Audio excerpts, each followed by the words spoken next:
When witch doctors hex or bewitch their enemies to death, what really killed this man in Oklahoma City? His death certificate says he died of asthma, but his doctor believes the real cause was more sinister. Was he killed by a curse, literally scared to death? Mysteries from the files of Arthur C. Clarke, scientist, writer and visionary. The scientist who invented the communication satellite, the author of 2010, and now in retreat in Sri Lanka, the visionary who ponders the riddles of this and other worlds.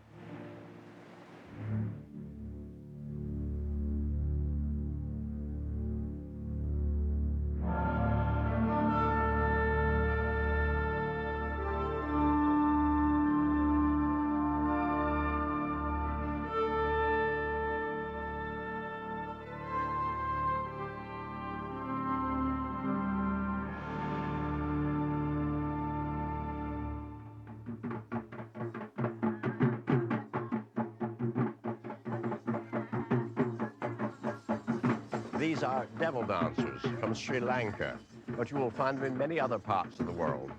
Their rituals were designed centuries ago to drive out demons and overcome spells. Although devil dancing is a popular tourist attraction, it would be a mistake to regard it as a quaint survival from a superstitious past. Millions still believe in it. In the jungle in Sri Lanka, belief in the magic that kills is very much alive.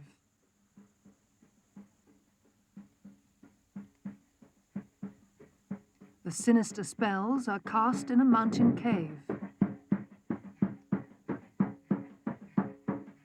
With drumbeat and fire, the devil dancer calls on a demon to help him lay a curse on his enemy.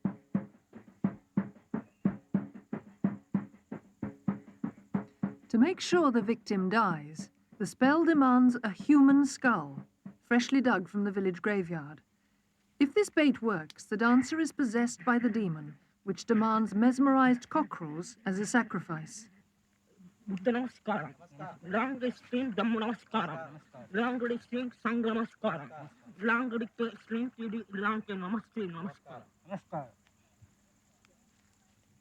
When the rites are over, ashes from the ceremonial fire must be hidden near the enemy's home. There they'll be left to work their murderous magic. Lifting an evil spell calls for equally elaborate ceremonies. This woman believes she has been bewitched. Paralyzed with fear, she's brought for exorcism.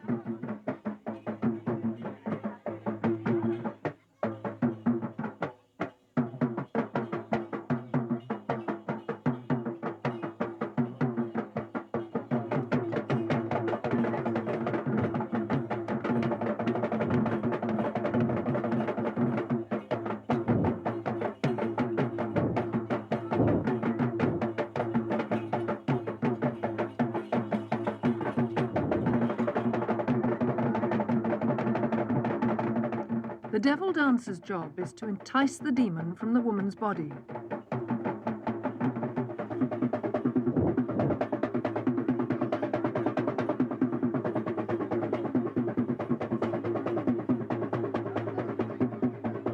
Then the senior sorcerer, or katadiya, catches the demon on a thread and imprisons it in a bottle.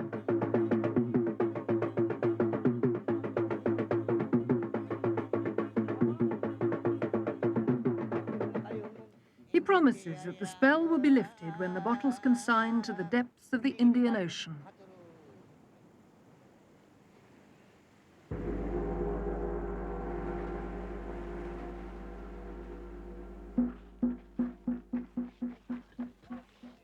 In Burma in World War II, West African troops amazed their officers with stories of the power of the juju. One officer, a captain, remembers a case that ended as predicted in death. Alf Lewis. A soldier had gone to see the colonel, asked for an interview, and asked to be sent back to West Africa next day. He had to be in his village in West Africa next day, he said, because a juju was going there, and he had to be in his hut when he came. The colonel said it was impossible. He couldn't be got back to West Africa in that time.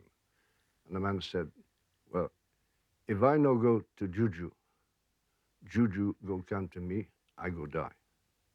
The man had said to someone, one of his friends, that he would die next day at midday. He was in the admissions tent, and he was lying on a sort of stretcher bed. Young chap, perfectly fit apparently, just lying there, eyes open, looking at the tent ceiling, the roof. And the major said, what do you think about him? Well, I'd had some experience in the RMC before I was commissioned in the military hospital, and so I had a look at him, and his pulse was normal, respiration, breathing was all right, temperature, no temperature. Just lying there quietly, looking up. Wouldn't answer any questions, wouldn't talk. The following day, about 12:30 or so, the phone rang, and I picked it up, and it was the Major from the field ambulance. He said, "Do you remember that chap we saw yesterday?" I said, "Yes." He said, "Well, he's slipped away on time. Just after 12 o'clock. Died. Closed his eyes, died." He apparently just stopped breathing, closed his eyes, and died. It sounds fantastic, yet there is chilling evidence gathered by doctors and psychiatrists and published in respected medical journals that magic does work sometimes. Spells can bring illness and even death. And this happens not only in the East or the lands of voodoo, but throughout the world. In America, for instance, this family drugstore is well stocked with the weird potions and powders prescribed by the local form of voodoo.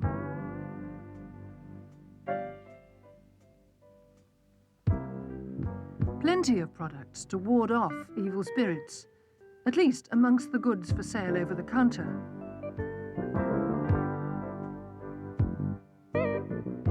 In this part of the world, voodoo is called root medicine because the people believe that some plants have magical power in their roots. The city's doctors have to take root medicine seriously. Dr. Ramsey Millett Jr. If I wanted someone to really suffer and die, and I knew this person believed in this, then I would knowingly put in a black root bag a mixture of different things which will ensure that this person will suffer and die. The first thing I would do would be to put a root in there. Then the next thing I would do is write that person's name down 9 times, all right, on virgin parchment paper with dragon's blood ink, put it in there along with the root. Then I would get some graveyard dust from a grave of some dude or dudess who has committed horrendous crimes. In other words, this has to be a very bad person whom some people would say is like a devil. And again, you put this in the root bag. That's the essential ingredient in that. Now, if possible, again, put hair from the intended victim, their hair, again, their fingernails, again, some feathers, if possible, from a buzzard, a vulture there. If you want to make them suffer, in addition to just dying slowly, if you want to make them have sharp pains, it's best to cut an undershirt, a part of the undershirt, right over their heart, and this will give them pains in the heart. Put a needle in it,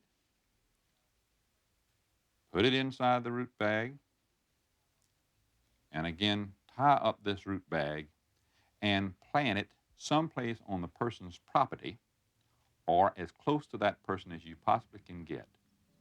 Root medicine flourishes, especially on the islands south of Charleston. Traditionally, people who believe they've been hexed come to this graveyard and ask the spirits of the dead to help lift the spell.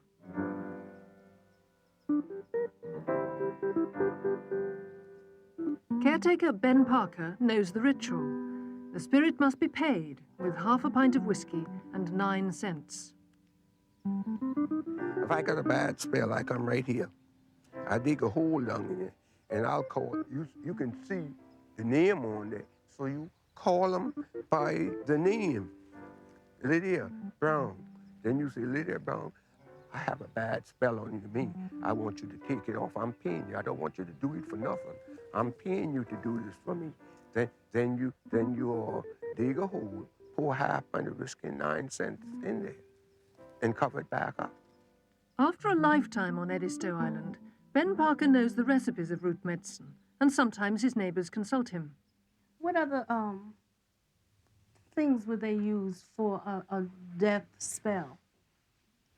You can take a rattlesnake, kill a rattlesnake, and drag it through your yard, and I can kill out all of your people in your house.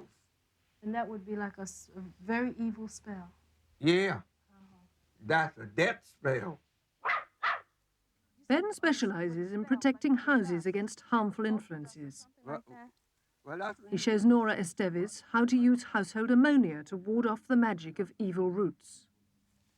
Ben, when you put this around, I just want to make sure, what will you be protecting me from? When you put this around, this protect you from people putting anything around here for you to pick up, and if anything here, it eat it up.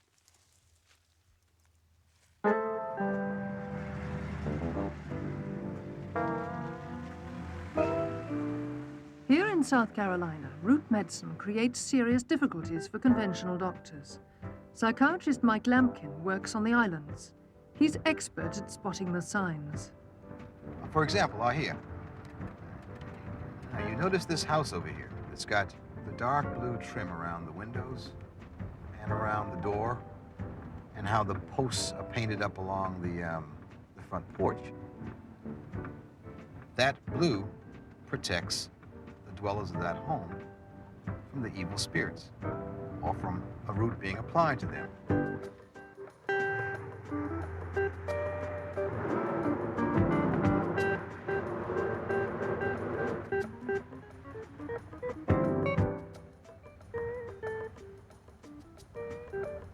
Dr. Lampkin regularly has to sort out the consequences of root medicine.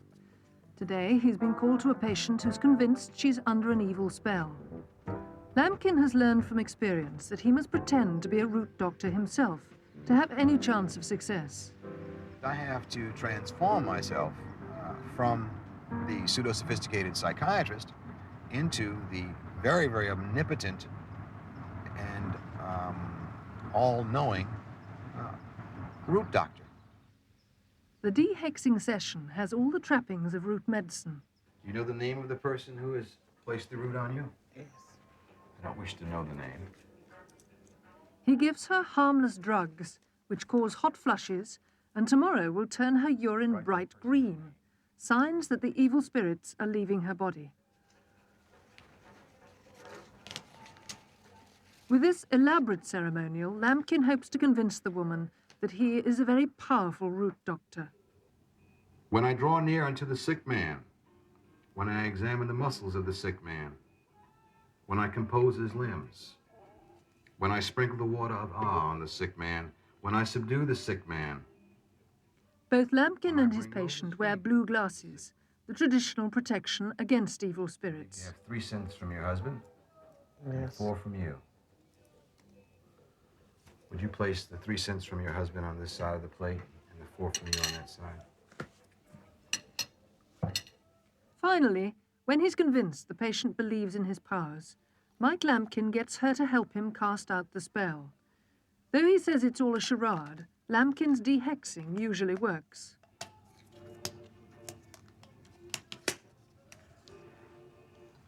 You must tell no one what has taken place here. You may tell your husband that the problems have been taken care of. I want you to keep this jar with you, hidden, for 3 days.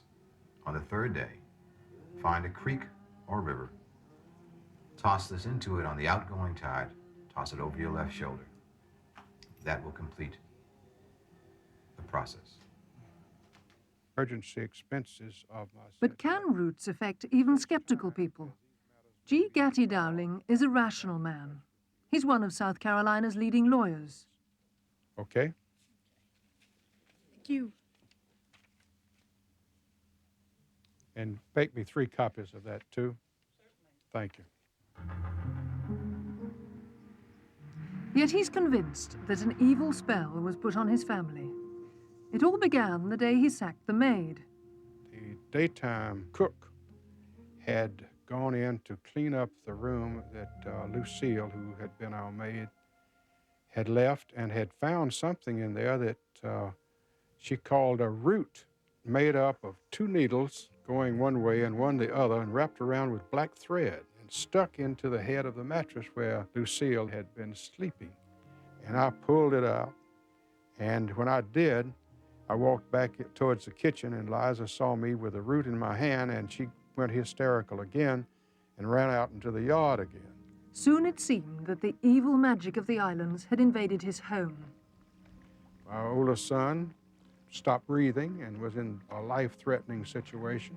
I was in a very life-threatening situation with a ruptured appendix. My small son came down with a double dose of measles and chicken pox.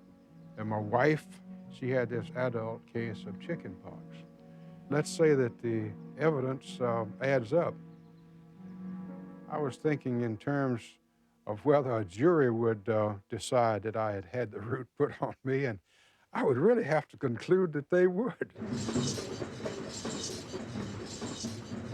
There's no doubt that people can lose the will to live, often through sheer fright induced by spells, despite the best efforts of the doctors to save them. In 1965, the British Medical Journal reported several well-authenticated cases of this amazing phenomenon. The members of the British Medical Association who wrote the letters still dine out on the stories. And I have seen people in South London who were under the influence of a hex. They practiced witchcraft, and they knew that they had been hexed.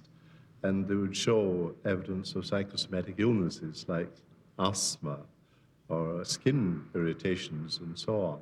I had an extraordinary experience at the end of the war because a woman came into hospital and I was asked to see her. And she said she had been, I forget whether it was hexed or bewitched, and that she was going to die. And she did die. She sat up in bed, staring ahead, eating nothing, nothing happening. She was literally frozen with fright. And she died in 3 days. When I was a house surgeon in one of the teaching hospitals in Montreal in 1935, I had a patient who had had an operation on her kidney. She had a perfectly reasonable post-operative course. And about a week after the operation, the nurse came in one evening and said, "Would you like to look at the menu for breakfast and order what you would like?" She said, "Oh, no, it's no use." She said, "I'll be dead before breakfast time." Well, I was sent for, and she was so certain of this that I did something I had never done before and didn't do after. I sent for the head of the department, who came in, and he met the professor of medicine on the steps, and he brought him in too. And they both checked this woman all over as thoroughly as they could. They reassured us all. And we all went to bed reasonably happy, I think. The next morning, the nurse woke this patient up, washed her as usual, gave her the breakfast menu, went out of the room for 4 or 5 minutes, came back and found her lying dead. I think most of us can understand someone becoming really quite sick because of fear or anxiety or a conviction that they've had a spell put on them. But the actual process of dying is difficult to understand. In the patients who did die, the ones that I looked into, there was no cause of death, no real identifiable cause of death. But psychiatrist Dr. Roland Littlewood has studied voodoo and believes there may be a medical explanation for these strange deaths. We have some evidence which comes from post-mortems carried out in West Africa on people who died after having been cursed. The adrenal glands, which are 2 little glands near your kidney, produce adrenaline, which is necessary to keep your blood pressure up, a whole lot of other things in your body. Now, you get a surge of adrenaline into your bloodstream at crises, at times when you have to fight, times when you have to run away. Now, it seems that in these particular individuals, after they'd been cursed, the adrenal glands were completely drained of adrenaline, as if it had all been used up in one surge. And as it was used up, the blood pressure then drops dramatically, and the person dies. Is that what happened in Oklahoma? Here in the Oddfellows Cemetery lies businessman Finis P. Ernest. He died at the Veterans Administration Hospital, Oklahoma City, in 1960.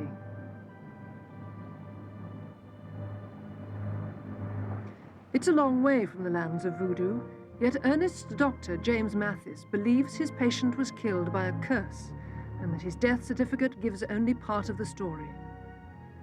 Ernest suffered from asthma, and visits to his mother seemed to trigger the attacks, as Mathis realized after allowing him out of hospital one weekend. This was the first hint that we had that perhaps we were dealing with something a little bit more than just ordinary asthma.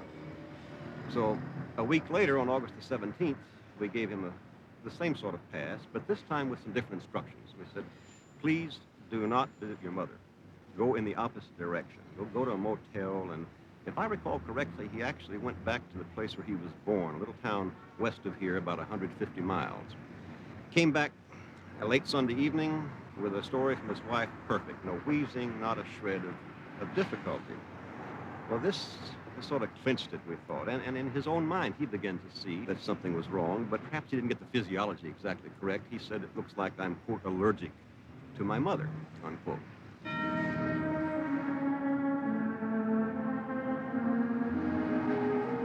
Finis Ernest had been running a busy nightclub in downtown Ponca City, but by 1960 he was bored and decided to sell up. His mother was the partner in the business, and she was furious. This man's mother was looked upon by him as infallible. He pointed out to me time and time again that mother had never been wrong. Every time she had predicted something, it came true. For example, she had predicted that his first marriage would fail. It failed. She predicted his second marriage would fail. It failed. She predicted his third marriage would be successful. It was successful. The business was the key.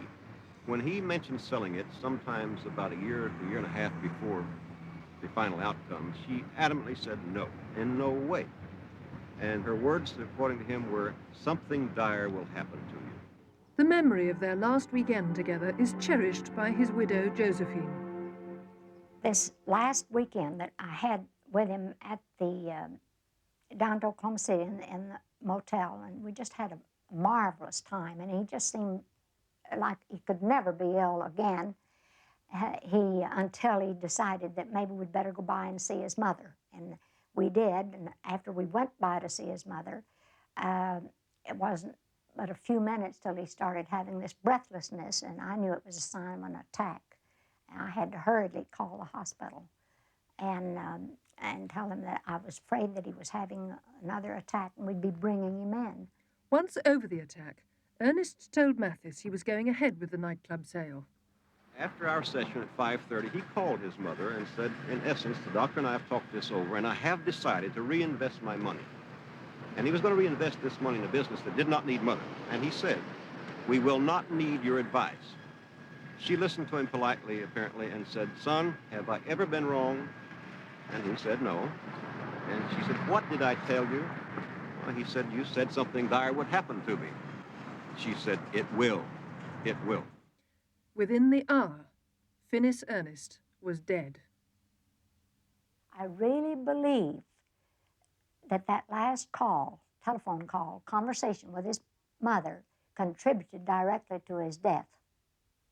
Autopsy showed no heart attack, no stroke, none of the usual causes of death. That's why we call it a sophisticated version of voodoo death. These stories prove the extraordinary, even fatal, power that the mind can have over the body. After listening to the doctors, I'm convinced that people can be literally scared to death. Yet I don't believe that spells work unless the victim knows that he's a target. For what kills is not any occult power of the witch doctor, but the victim's own belief that he is doomed. This destructive influence of the mind over the body could become a power for good. Doctors have always known what a crucial role a patient's psychological state has on the progress of his disease. These dark tales of fear and death could lead to new techniques for harnessing the mind, not to kill, but to cure.